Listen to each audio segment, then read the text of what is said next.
She thought he was poor, until one day he revealed everything. Don't you dare fall in love with a broke boy who can't even keep a car running. Ava, my mother said, pointing a wooden spoon at my chest like it was a judge's finger. I did that once, and I paid for it with years I can't get back.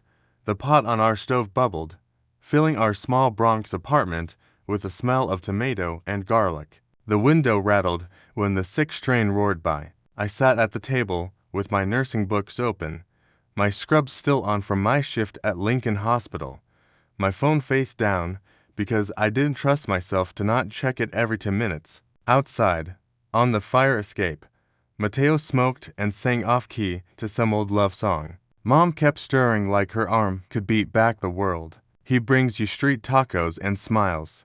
Ava, but that won't pay your rent, she added, softer now. Softer in the way that always meant she was really scared.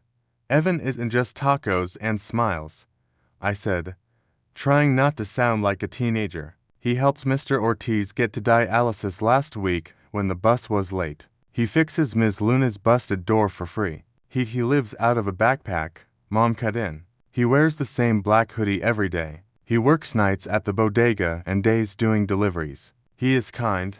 Yes, and I thank God for kind people, but I am telling you what I learned with your father. Love without a plan is a slow, hungry pain.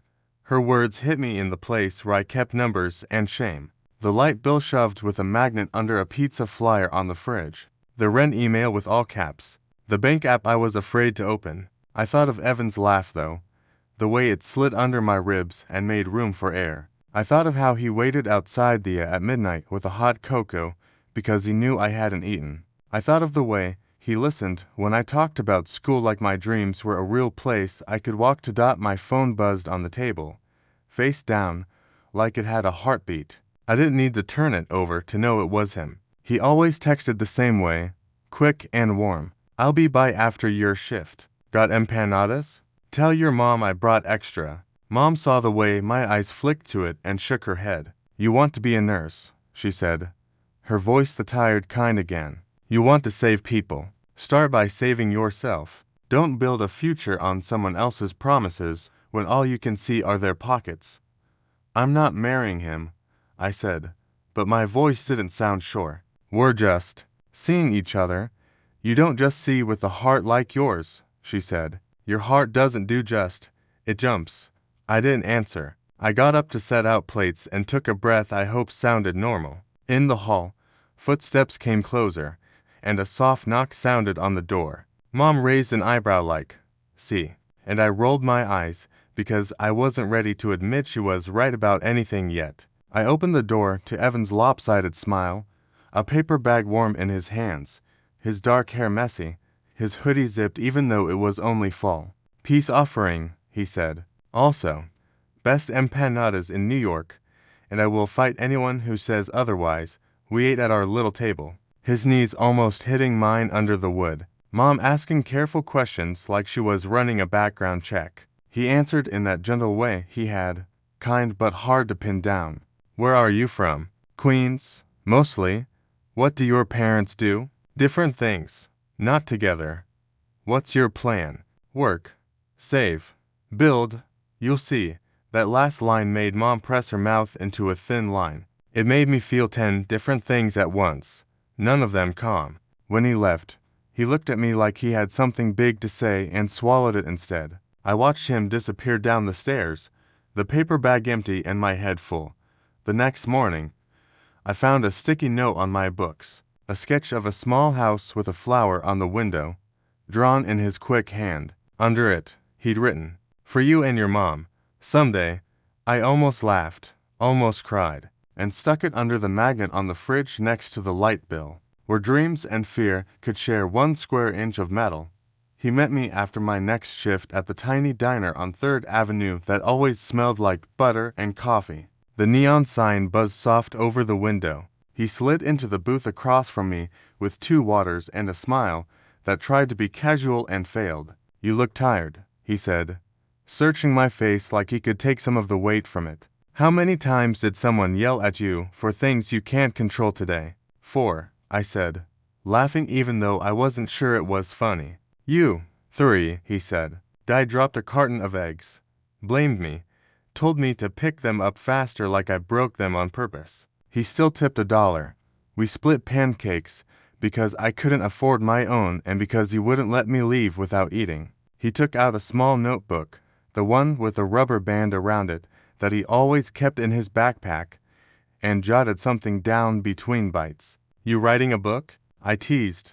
Something like that, he said. But he closed it fast like it was a secret. A list, plans. Don't worry. You always say that, I said, trying to keep my voice light. That you're working on something. That I'll see. You know that sounds like a joke, right? His eyes went soft, then careful. It sounds like fear, he said. I used to tell too much too soon. People changed on me, so now I hold things close until I'm sure. I wanted to say, I'm not people, I'm me.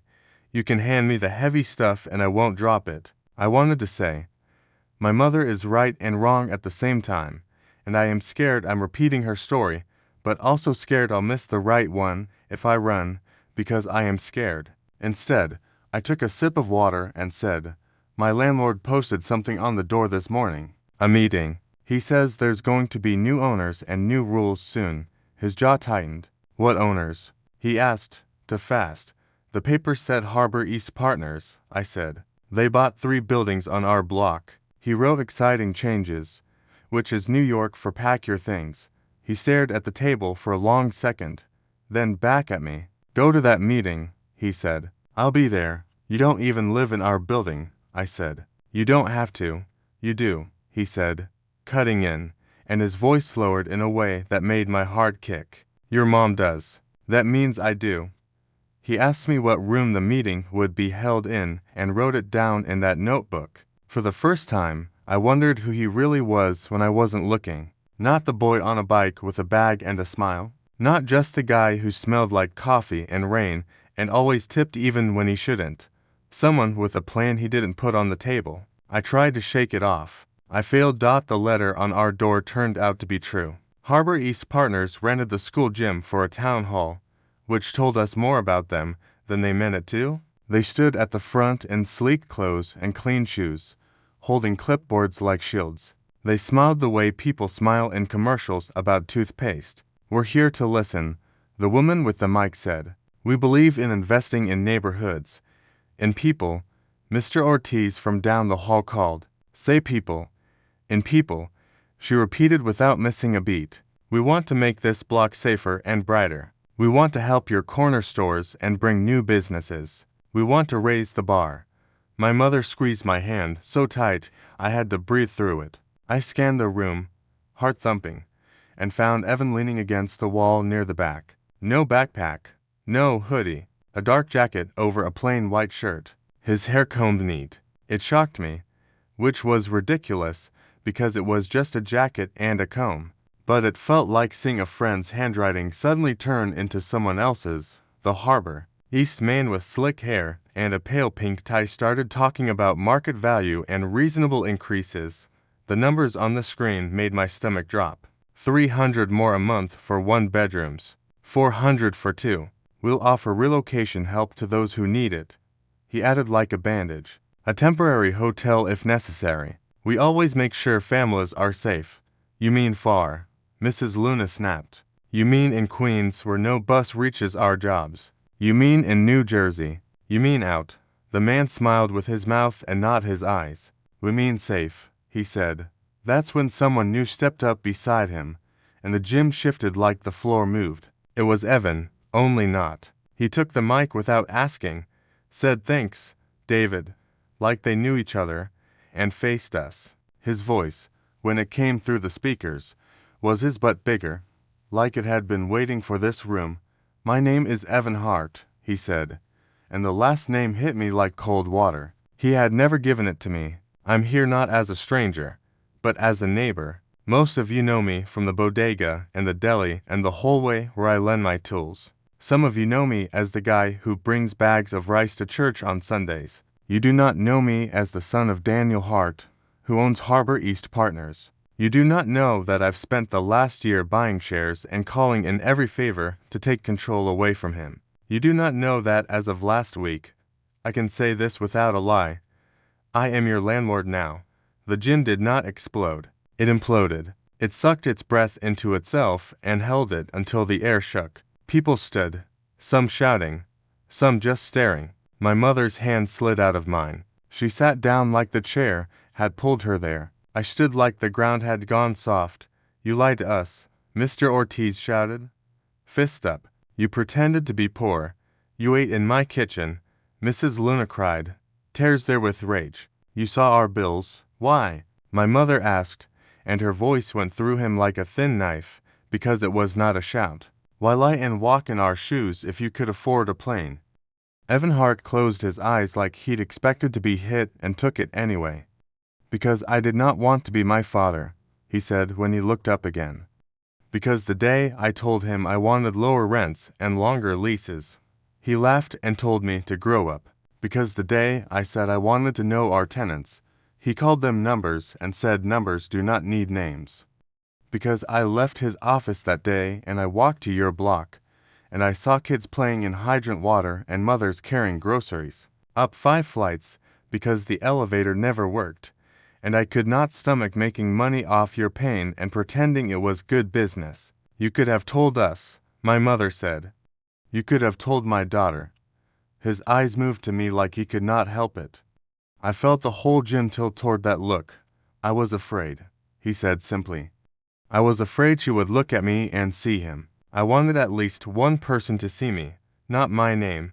You wanted her to see a lie, Mom said. That is not the same thing. You're right, he said, and the words landed in the quiet like they were heavy. I'm sorry. I am not asking you to forgive me. I am asking you to hear what I'm about to do. He turned back to the room, to the fear in it, to the people he'd chosen over his father and still deceived. The rent increases are canceled, he said.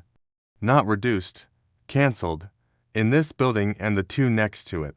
Your leases will renew with small cost of living raises only, tied to the city's guidelines, not to our greed. We're fixing the heat and the roof before winter. We're opening a fund for emergencies run by a tenant board, not by me. If you want me out of that room, I'm out. If you want me in, I'll sit and shut up and listen. Pretty words, David with the pink tie said, too close to the mic, his smile cracking. New owner or not, these costs are mine, Evan said. Not yours. I made more than one promise when I decided to take this away from my father. I promised the people with my last name that we'd do better. I promised my neighbors with different last names that we'd stop doing harm. I don't break promises to people who can't afford to leave when I do. No one clapped. This wasn't that kind of speech. But some shoulders dropped, some hands loosened. Some of the fear in the air moved into a small, stubborn hope that looked like a candle you cupped with both hands. I did not feel soft. I felt like my ribs were a cage for something that had wanted out for months. Talk to him after, Mr. Ortiz said, looking at me. Make him say it to your face. Nina, I didn't think. I stepped outside into air that smelled like hot pavement and leaves. He found me near the side steps. Jacket off now, sleeves rolled up like he wanted to look like the boy I knew. It didn't soften me at all. You let me cry about money while you went home to a name that could fix it, I said, my voice flat. You let my mother count pennies in front of you. You kissed me on our stupid block while holding a secret bigger than any we ever faced. I did, he said, not trying to argue with the truth. I told myself I was protecting what we had. I was really protecting myself from watching you walk away. I'm walking, I said. I don't know if I'm coming back. He didn't reach for me. He didn't beg. He nodded like the ground had requested his yes. I'll still do the work, he said.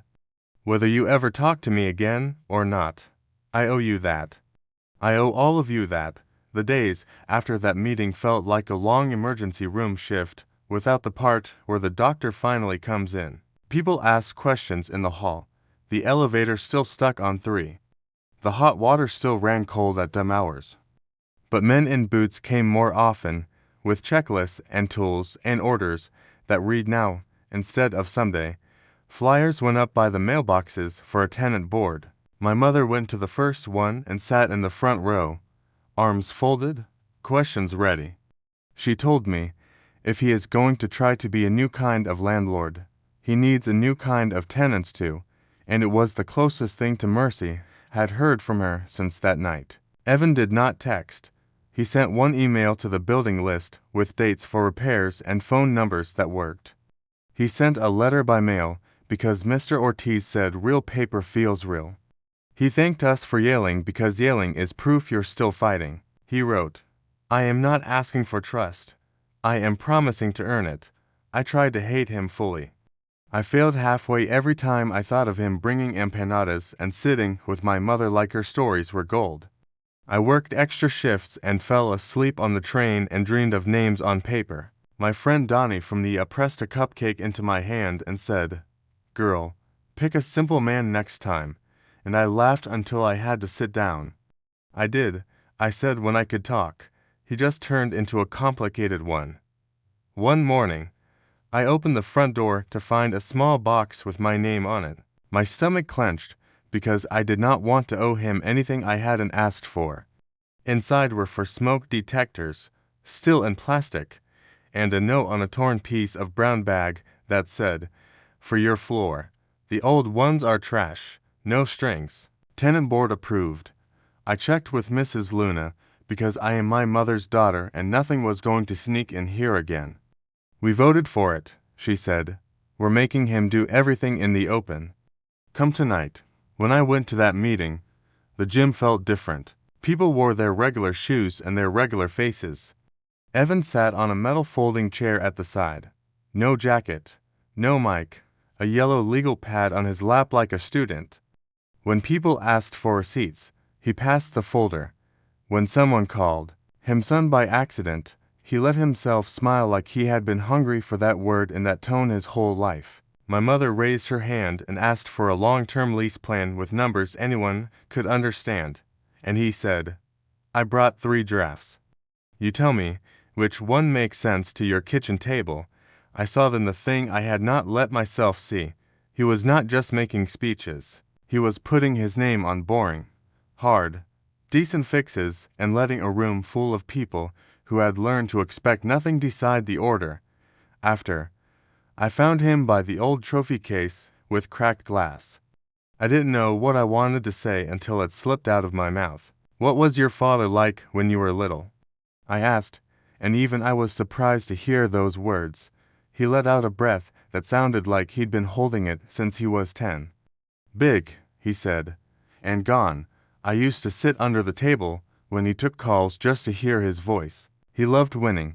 He called it feeding the family. He didn't see the family at dinner unless the deal was done. When I told him last month I was taking the company away from him, he said, You're not strong enough to lose money to keep your word. I think I am. I hope I am. I still hate that you lied, I said. That didn't change. I hate it too, he said. It turned every true thing into a question in your head. I can't unring that bell. You know what my mother said. I asked. She said, if you want to be in my life, we will not mix your money with my pride. We will not make your help our habit. We will use the tenant fund like everyone else if our stove breaks. Not because you like me. We will not move into some condo on your dime. I will not accept a ring paid by 3 families' rent. Okay, he said. So fast I almost laughed. Okay to all of that.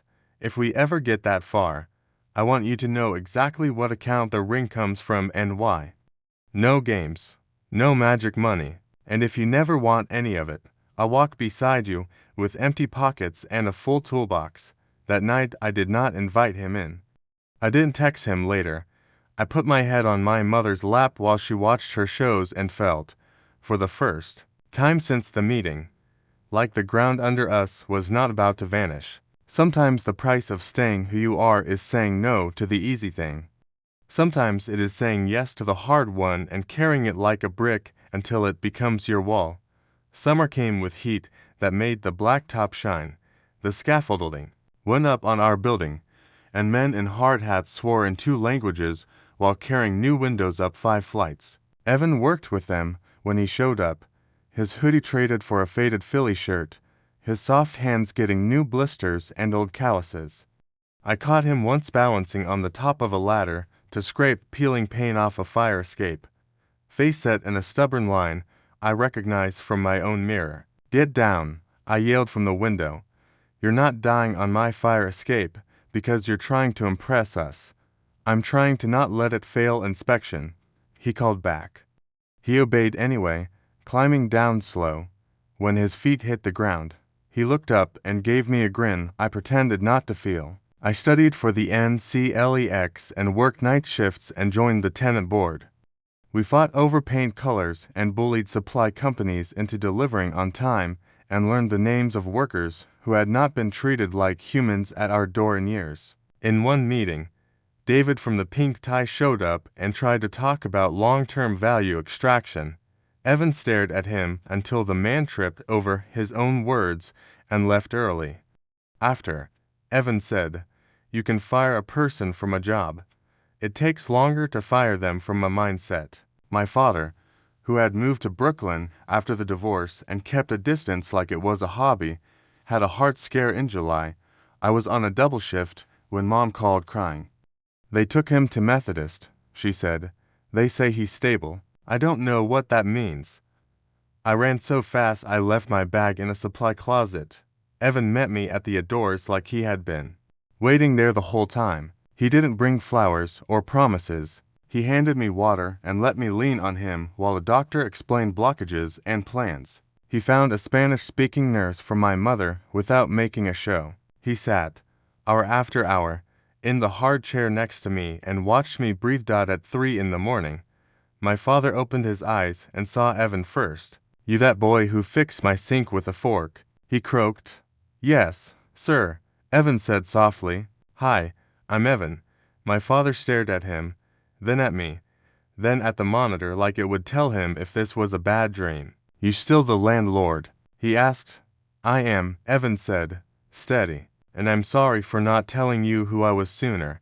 You got my girl in your hands," Dad whispered. "Don't break her." "I don't want your daughter in my hands," Evan said. "I want her at my side. And if she decides she wants to be somewhere else, I will still fix your sink and fight your rent and sit in this chair for you when she is too tired to stand."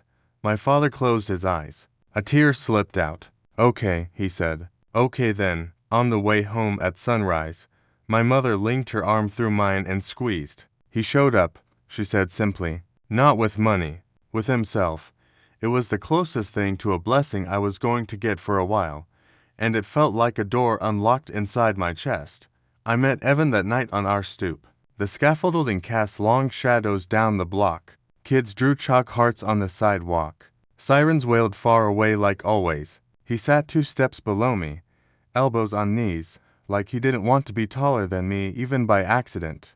"Ask me anything," he said without looking up. "Every hard question, I'll answer. I promise no more some days." "Why didn't you tell me your last name?" I asked, because even after all this, the first lie still had teeth.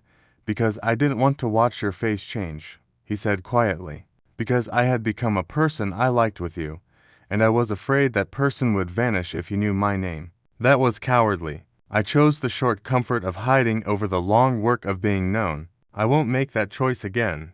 "Okay," I said, and the word surprised me with how right it tasted. We didn't kiss. We didn't make promises. We drew a map on that stoop with our words. Money would be open. Pride would be protected. Help would be given like water, clear, clean, with no aftertaste of shame. Love would be honest, or it would not be called love between us at all. He nodded like each line we drew was a rope he could hold when the ground shook. I realized we were both tired of jumping. We were ready to build. By fall, the scaffolding came down. New windows slid like they were glad to be here. Heat came on before the first cold snap. The tenant board put up a whiteboard with wins and next fights written in marker so we wouldn't forget either. People finally learned Evan's last name, and some started using it like a test. He never corrected them. "I answer to both," he said. "I earned one with sweat and the other with blood." We had our first board election in October. My mother got the most votes because everyone knew she would yell at anyone in a suit, including her own daughter, if the numbers didn't add up. She accepted the job with no smile and a list. Evan was there with coffee and paper cups and muffins that were somehow both cheap and good. He sat in the back and raised his hand like a student when he had something to say instead of walking to the front and taking the mic. I learned that power can look like a voice at the back of the room that waits instead of a voice at the front that takes. I passed my boards the week the trees went red. Evan showed up outside the testing center with a sunflower and a little box he held like it might bite him. "Not a ring," he said fast, face flushing when he saw my eyes widen. "Just something small." Inside was a bracelet made of thin silver, simple and bright, with one tiny charm in the shape of a stethoscope. "I used my own personal money," he added, and I laughed so hard I had to lean on the wall. "You think I can't tell your accounts apart now?" I teased, but the joke was a blanket over a thing that could have been a fight. He grinned and let me loop the bracelet around my wrist. It felt like a line drawn right, soft, clear. True. The next week, Harbor East tried to sell off a building on the next block that Evan hadn't fully taken back. David with the pink tie came to our board and presented a spreadsheet that said selling was smart. Evan listened with his face clean of anything you could read and then walked to the front and said, "No." His father threatened a lawsuit. Evan called his bluff and took the hit to the quarterly report. We fed him Aras con Paulo and told him numbers on a report do not cry when the heat breaks. He said, "I know," and I believed him in a way I couldn't have 7 months earlier. One night in early November, we held a block party to celebrate new leases that stretched longer than anyone had seen in years. Kids on scooters, old men on folding chairs, women in sneakers running the grill like it was their religion. Evan manned the trash cans because someone had to and because he was learning that leadership can be the person who takes the job no one wants. My father shook his hand and said, "If you hurt her, I know where you live." Evan nodded and said, "You can keep knowing." And Mom actually smiled like her face remembered how, when the light strung across the street flickered on. He pulled me to a quiet spot by the stoop and finally kissed me again, slow and steady, like we had time. It felt different from the first time on that same block. Not sweeter, less wild, truer, built, not stumbled into. He touched the bracelet and said, "It suits you."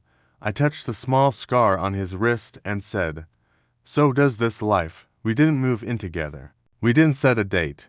We made a plan to check our plan once a month like a budget, to see where we were being brave and where we were cheating. He told me it felt like breathing to be honest without flinching. I told him it felt like safety to love without guessing. We both told the tenant board that if they ever saw us drift, they should call us to the carpet like they would call anyone. They promised, and I knew they meant it because they'd already yelled at him about trash cans and at me about a flyer I made with the wrong date in winter. The heat clicked on and stayed on.